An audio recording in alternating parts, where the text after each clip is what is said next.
Sebelum kita memulai ibadah kita, mari kita angkat satu lagu pujian. Dalam Yesus kita bersaudara. 1, 2, 3 ya. Dalam Yesus kita bersaudara. Dalam Yesus kita bersaudara.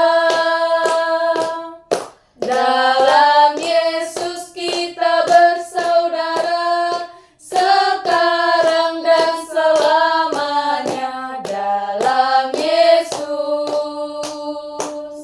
kita bersaudara. Kita bersatu dalam doa. Terima kasih Bapa, terima kasih Yesus, terima kasih Roh Kudus buat segala berkat dan pengasihan Tuhan dalam kehidupan kami sehingga kami dapat merasakan nafas kehidupan yang Kau berikan Bapa. Bapa di surga, sebentar kami akan memulai sebagian dari firman-Mu dan kami akan memulaikan ibadah kami. Berkati ibadah kami mulai dari awal, pertengahan hingga akhirnya nanti Bapa berjalan dengan baik. Terima kasih Tuhan Yesus. Dalam nama Yesus kami berdoa dan mengucap syukur. Amin. Baiklah, yang dari epista yang menyapa kita pada hari ini diambil dari Amsal 2 ayat 1. Saya membacakan untuk kita semua. Hai anakku, jikalau engkau menerima perkataanku dan menyimpan perintahku dalam hatimu. Kita berdoa. Berbahagialah orang yang mendengarkan firman Tuhan serta memeliharanya dalam kehidupannya sehari-hari. Amin. Baik, sebelum kita mendengarkan firman Tuhan, mari kita berdoa. Segala puji dan syukur kami panjatkan kehadirat-Mu ya Bapa, atas berkat dan rahmat-Mu Engkau masih melindungi kami pada saat ini. Ya Bapa, sebentar lagi kami akan mendengarkan firman-Mu. Semoga firman yang kami dengarkan dapat kami terapkan dalam kehidupan kami sehari-hari. Terima kasih ya Bapa. Amin. Baik, khotbah kita pada hari ini yaitu dengan tema keluarga yang didirikan di atas firman Tuhan yang terambil dari Ulangan 6 ayat 6 sampai 7. Ayo kita semua membuka Alkitab. Ulangan 6 ayat 6 sampai 7.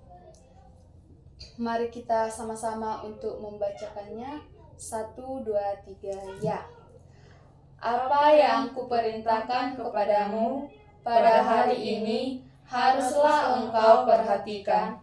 Haruslah engkau mengajarkannya berulang-ulang kepada anak-anakmu dan membicarakannya apabila engkau duduk di rumahmu, apabila engkau sedang dalam perjalanan, apabila engkau berbaring, dan apabila engkau bangun. Baik, saudara-saudara yang dikasihi Tuhan, setiap keluarga pasti mendambakan kehidupan yang bahagia, penuh kasih, dan diberkati Tuhan. Namun, seringkali kita lupa bahwa dari keluarga yang kuat bukanlah tentang harta, pendidikan, atau jabatan, melainkan firman Tuhan.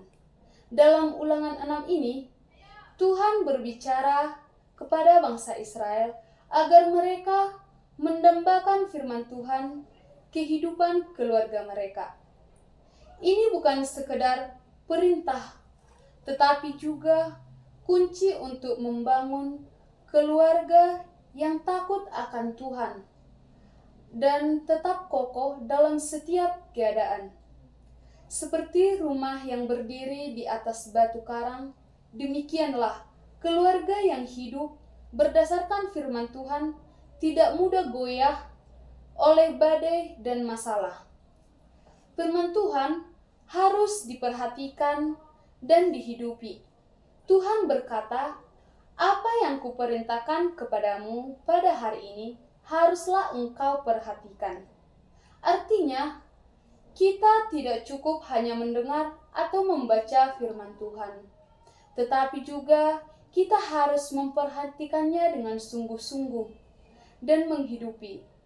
Anak-anak tidak hanya belajar dari apa yang kita katakan, tetapi dari apa yang kita lakukan. Contohnya, ketika anak melihat orang tuanya berdoa dengan setia, mereka belajar arti ketekunan. Ketika mereka melihat orang tuanya saling mengampuni, mereka belajar kasih. Teladan hidup orang tua adalah buku terbuka yang akan dibaca anak setiap hari. Firman Tuhan harus diajarkan secara terus-menerus. Dan juga firman Tuhan berkata, haruslah engkau mengajarkannya berulang-ulang kepada anak-anakmu. Mengajarkan firman Tuhan tidak cukup dalam satu kali. Harus berulang-ulang dan sabar dan juga konsisten. Disinilah peran orang tua sebagai guru rohani pertama bagi anak-anaknya.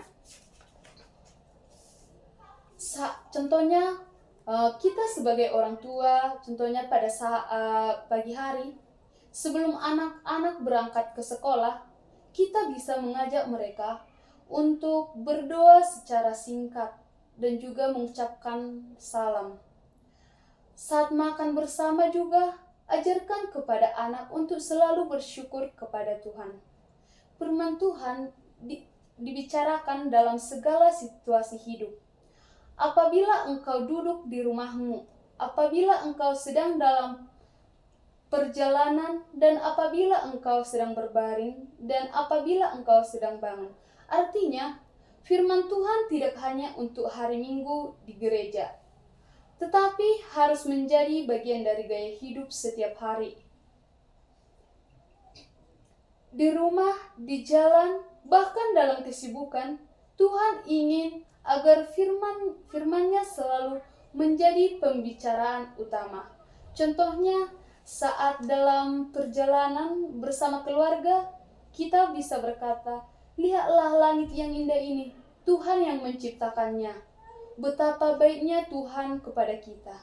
Kalimat sederhana seperti itu dapat menambahkan iman yang hidup dalam hati anak-anak. Keluarga yang hidup dalam firman akan diberkati ketika firman Tuhan menjadi pusat kehidupan keluarga. Maka dalam sejahtera dan sukacita, Tuhan akan tinggal di sana. Masalah mungkin datang, tapi keluarga yang berpegang pada firman tidak akan mudah goyah.